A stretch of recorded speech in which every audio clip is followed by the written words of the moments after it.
Okay. Hi, Tre'vell. How are you? I'm doing all right. How are you? Doing fine. Thank you. Thank you for coming on the show. Nice to have you Thank you here. for having me. So, you got a book. It's called We See Each Other, A Black Trans Journey Through TV and Film. Is this your first published book, or have you done other books? This is my very first published book, but I do have a second coming out later this year. It's going to be a busy year for me. Well, it sounds like it. Is the second book going to be a sequel to this, or is it going to be something different? The second book, it's completely different. It's called Historically Black Phrases. It's like a coffee table dictionary, all about Black language, how we speak, how we talk, and kind of honoring and lifting that up. I was reading through your bio. It sounded very interesting. Now, this book is sort of a memoir and also sort of a. Why don't you explain it? Yes, I could do that. Not a problem. It is part history of trans images on screen since the beginning of moving images and part memoir. So what I've tried to do is take a little bit of my own personal story as it relates to the movies and the shows that have helped me become who I am, while also injecting a little bit of film criticism, a little bit of cultural critique, and some reporting to build out this overall journey of how we as a community have been depicted on screen. Before we dive into that, can you just give us a little bit of your backstory, since it's part of the book, and I think Absolutely. it would be interesting. Absolutely. I am originally from Charleston, South Carolina. I am the child of a single parent mother who was in the Army for 23 years, the grandchild of a pastor. I detail those things because you will hear the Southern, you will hear the Black church pop out in my accent every now and again. And I've been a journalist for the last decade or so, covering primarily diversity in Hollywood with a focus on Black and queer film. And yeah, I host two podcasts. I do a little bit of everything, Douglas. What are the podcasts? I host What a Day, which is a daily news podcast. We kind of give you a recap of the news you need to know in 20 minutes every single weekday morning. And then on Thursdays, I host FANTI with my co-host Jared Hill. That's like a pop culture commentary type show. And then today, alongside the book, I have a limited series podcast called We See Each Other, the podcast that attempts to, take some of the conversations in the book about trans visibility and expound on them with my co-host Shar Jossel. I see a term here on your bio that says social curator. Mm-hmm. What is a social curator? A social curator was, so first of all, made it up because I was looking for language to describe my desires around bringing people together and curating social spaces. And so that's what social curator means. I'm interested in bringing us into space where we can have conversation, where we can be social, where we can, dive into and wrestle with some tough things in a space, in an environment that is like, digestible and approachable and super fun. And so that's where social curation comes into the mix. How do you think the United States as a whole is handling the trans? I don't want to call it a movement, but there's been a lot of attention to trans people probably in the last couple of years, more than I've seen previous to that. Yeah. Visibility is a paradox. We as a community are the most visible we have ever been, not only in popular culture and on, in TV and in movies, but also in terms of like the political discourse as it relates to our human rights. But on the flip side of that, we also we've never been as vulnerable as we are as a community, right? We see the legislative attack that the trans community in particular, that trans women and girls more specifically are experiencing as state legislatures across the country pass, various bills to limit our access to the life-saving care that we need, health care that we need. And so it's really interesting to say the least as it relates to this particular moment. I think I would say that many people still believe that they don't know a trans person or that they've never met a trans person. But the reality is, not only have we always existed in every culture and every community on this earth since the beginning of time, but but we also already are in local communities across the country. We are your barista. We are your, checkout clerk at the grocery store. We are your neighbors. And so part of the work that I do is about getting us as a overall community and social world to know and understand and respect trans people, not just on TV and in movies, but also in our local communities. Let me throw a couple of terms at you just for clarification, because I think some people might not understand the difference. You've got transgender, you've got transsexual, and you've got transvestite. Yes.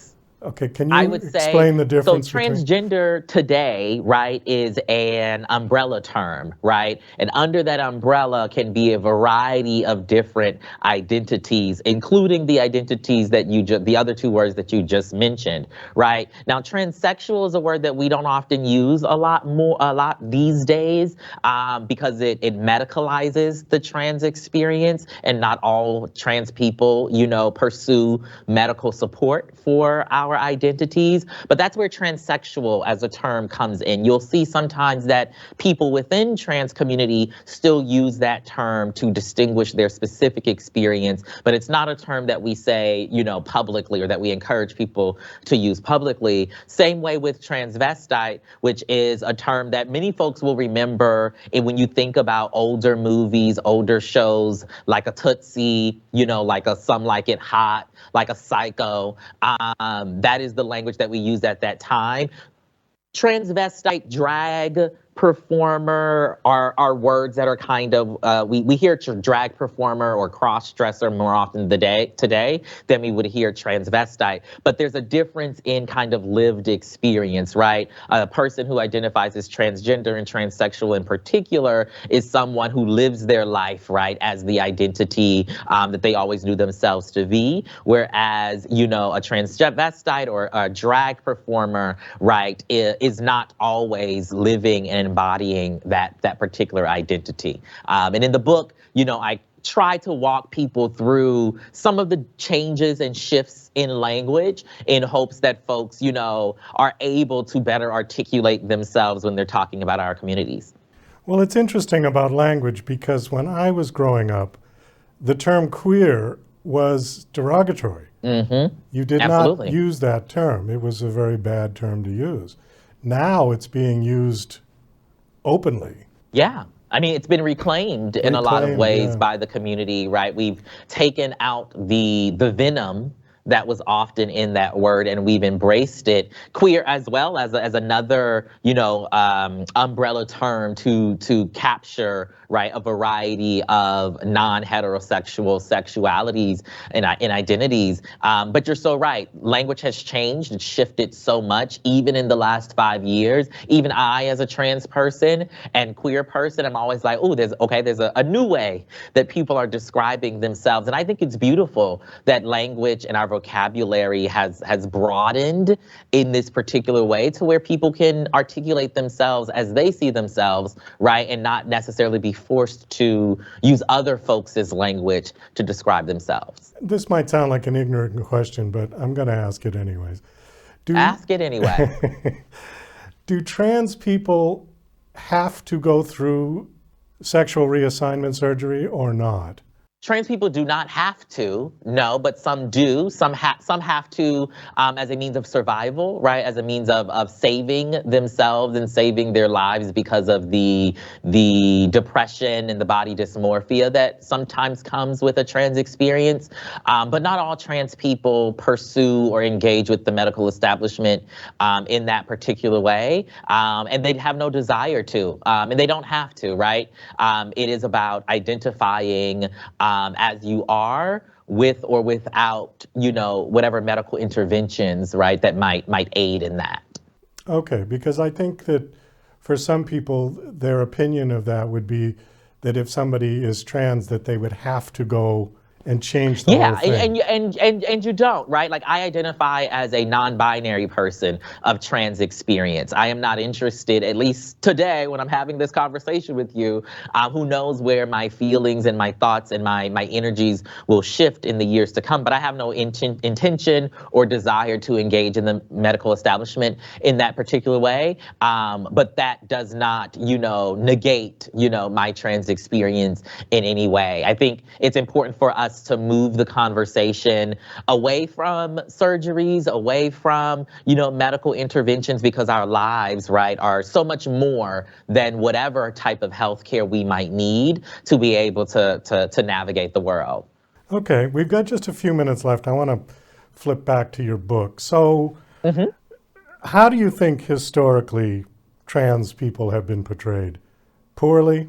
Not great. Yes, Not great. it's been very poor. If I had to give it a grade, it'd be an F, all the way at the bottom. All right. More often than not, the ways that we are represented on screen are in stereotypes and in our trauma, and so much focus, as I just mentioned, on our transitions, right? On our medical transitions, to be more specific. But our lives as trans people are a lot more complex and varied than that, and also a lot more simple. We're just as regular degular as everyone else, right? But we don't often see those types of narratives on screen. So that history is not a great one, but we are beginning to see more complex, more varied representations of the community on TV, in our news, on screens, large and small. Can you name a film or two or a TV show that does a good job with that? Yeah, I mean, one that's currently, I'll give two recommendations right now. One is currently called Sort of. It's a show that's on AO Max that stars a non-binary person who's a child of Pakistani immigrants. It's Canadian-based, fabulous show. And then I'll also give a shout out to a show called P-Valley, which is on Stars, which features a character by the name of Uncle Clifford, played by Nico Anand, that I think is a beautiful portrayal, in particular, of a non-binary character as well. What do you think about a non-trans actor playing a trans person? There was some criticism with, and now I can't remember her name, but she was due to play a trans and she backed out because there was yes, that's Scarlett Johansson. Scarlett I believe Johansson. you might be talking about. Yeah, that's and she's not the only one. A similar situation happened with Halle Berry as well over the last few years. Here's the thing. There are trans actors who can play these roles and bring something to them that a cisgender actor can't.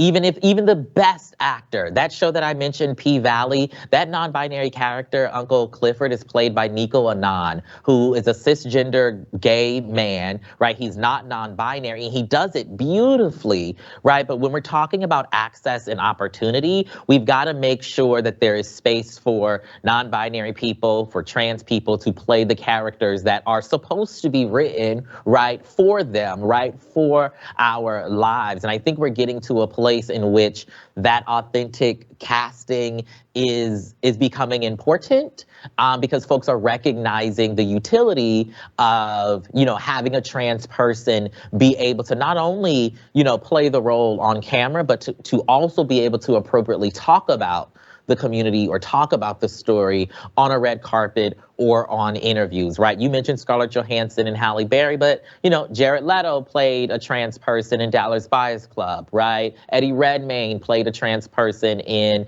The Danish Girl. Jeffrey Tambor, right, in Transparent. We have that history. We know what those images look like. And now I think it's an opportunity for us to see and find and discover images of trans people playing trans people on screen. Okay. Well, on that, we're going to have to wrap it up. We just went right through our 15 minutes. The book is Thanks called... so much, Douglas. You're welcome. The book is called We See Each Other. My guest is Tre'vell Anderson. The book is out now? It's out right now, wherever you get wonderful books. Okay, last question. Do you have a website you want to give out? I do have a website. Everybody can check out Tre'vellAnderson.com for a variety of updates about the book and everything else going on. All right, super. Thank you for coming on the show. It was nice meeting you, nice talking to you. Best of luck with the book. I hope it does well. Thank you so much, Douglas.